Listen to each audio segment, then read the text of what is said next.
Bonsoir à tous, lundi 16 juin, bienvenue dans le 7-8, votre édition d'information locale sur TV 78. Voici les titres.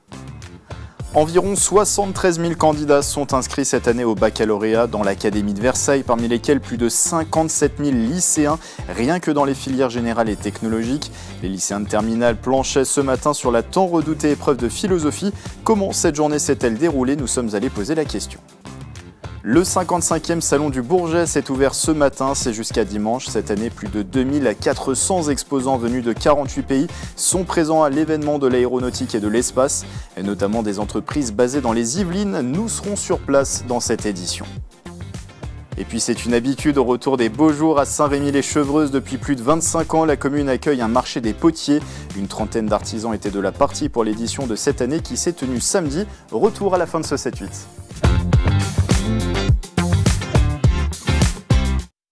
Notre avenir dépend-il de la technique? La vérité est-elle toujours convaincante? Sommes-nous libres en toutes circonstances? Quelques-uns des sujets de philosophie sur lesquels on planchait ce matin. Les lycéens de terminale candidats au baccalauréat. L'épreuve s'est déroulée entre 8h et midi. Alors comment ça s'est passé pour nos jeunes Yvelinois? Sacha Polidori et Maxence Delacroix étaient à la sortie de l'épreuve au lycée Émilie de Breteuil. C'est à Montigny-le-Bretonneux. Franchement ça allait, le sujet n'était pas hyper compliqué et ça parlait du coup de la justice, des inégalités et des inégalités dans la société, particulièrement avec la liberté d'expression, le vote, tout ça. J'ai choisi la vérité parce que c'est celui que j'ai révisé le plus et c'est celui que je comprenais le plus. En vrai, globalement ça va. Franchement, parler du temps et après parler de la technique et faire le lien entre eux, ça va très bien. Franchement bien, j'avoue que j'ai pas du tout révisé. Enfin genre j'ai révisé à la dernière minute avec des vidéos justement YouTube. Donc franchement j'avais pas trop d'espoir, mais au final ça va, ça s'est plutôt bien passé, j'ai juste pas vraiment réussi à citer de philosophes et tout, mais en vrai ça va. En vrai 11 ou 12, j'aimerais bien. J'ai cité Freud, j'ai cité Galilée, entre 12 et 14. Franchement je serais content, je serais vraiment content. Cette année, plus de 57 000 candidats sont inscrits au bac dans l'Académie de Versailles sur les filières technologiques et générales. Les épreuves écrites se poursuivent cette semaine. Le grand oral aura lieu, lui, entre le 23 juin et le 2 juillet prochain.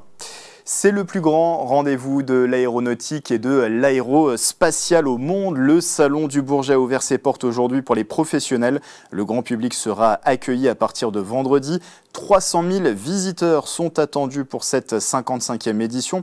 On va tout de suite retrouver sur place Clara de Frutos. Clara, cette année encore, les Yvelines sont bien représentées au Bourget.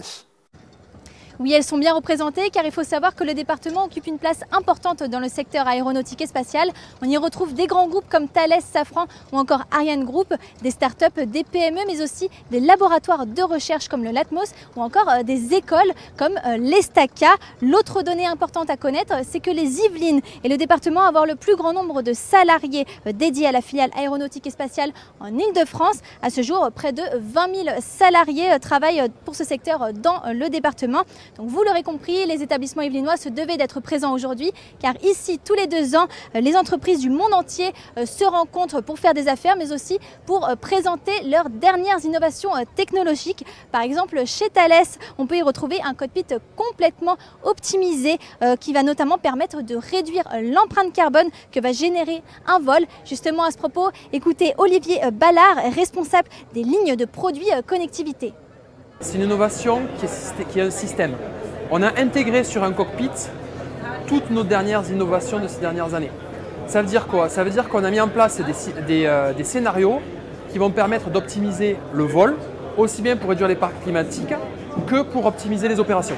Donc là, typiquement, je suis en vol. Qu'est-ce qui va se passer? Je vais avoir mon intelligence artificielle qui va scanner en continu les paramètres météorologiques pour pouvoir dire attention, là je peux mettre en place une optimisation. Voilà, donc là ici c'est notre plan de vol initial. On voit la consommation et on voit l'impact climatique. Et ce qu'on va faire, c'est en volant légèrement plus bas, on va se retrouver à avoir une surconsommation qui est de l'ordre de 2%, ce qui est totalement acceptable pour un vol, et un impact climatique qui est réduit de moins 40%. Alors évidemment, beaucoup d'autres innovations sont visibles sur le salon parce que pour cette 55e édition, 2500 exposants issus de 48 pays différents sont présents. Clara de Frutos reviendra demain sur le Salon du Bourget dans le Point Éco sur TV78 et le prochain numéro de Sa Recrute sera aussi dédié au secteur de l'aéronautique et du spatial. Dans l'actualité également, cette visite cet après-midi dans les Yvelines, Yael Braun-Pivet et Julia Klöckner se sont rendus au lycée franco-allemand de Buc pour échanger avec les élèves.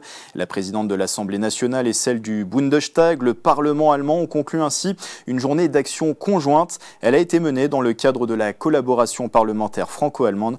Au programme de ce lundi, vous le voyez à l'image, une assemblée plénière, des débats d'actualité et des auditions. Après Gérald Favier, la ville d'Elancourt rend hommage à une autre de ses anciennes élues. L'espace Anne Capio a été inauguré samedi en présence notamment du maire Jean-Michel Fourgouze, des conseillers municipaux et de la famille d'Anne Capio. Cet équipement est en lieu et place de l'ancienne mairie-école du quartier du village.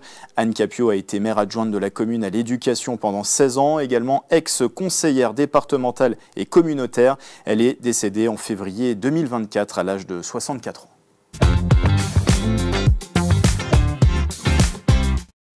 Avant de refermer cette édition, je vous en parlais dans les titres, c'est l'un des rendez-vous majeurs à Saint-Rémy-les-Chevreuses. Depuis plus de 25 ans, le marché des potiers prend place dans la commune yvelinoise. Une trentaine d'artisans professionnels étaient de la partie cette année pour faire découvrir leur art. Retour sur cette édition avec Mélanie Poquet et Clara de Frutos. Vos pouces bien joints.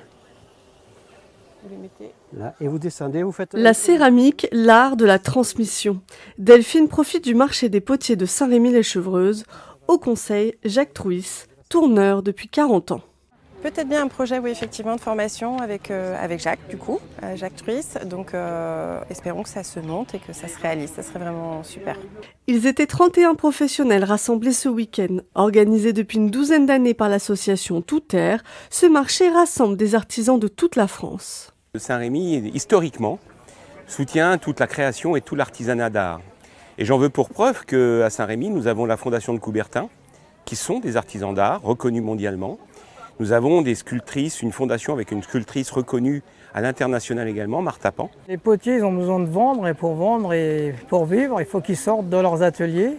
Oui, généralement, ils travaillent tout l'hiver pour préparer les marchés de l'été. C'est une période assez courte, ça, sur 4-5 mois. Les marchés, c'est l'occasion de rencontrer un public large et de montrer leur créativité, les nouveautés de l'année. Parmi eux, Violaine Martel. Cette montessonnaise est aussi labellisée artisan du tourisme par le département des Yvelines. Pour moi, la poterie, c'est toute une vie. J'ai commencé enfant, j'étais fascinée par la terre. Je suis auteur, illustrateur et céramiste. Et donc, j'écris des livres, je raconte des histoires et ensuite, ces histoires, je viens les tisser en céramique. Cette nouvelle édition a rassemblé près de 3000 visiteurs. Voilà, c'est la fin du 7-8. Merci de l'avoir suivi. Dans un instant, Authentique, suivi d'Instant Sport. Très belle soirée sur TV78.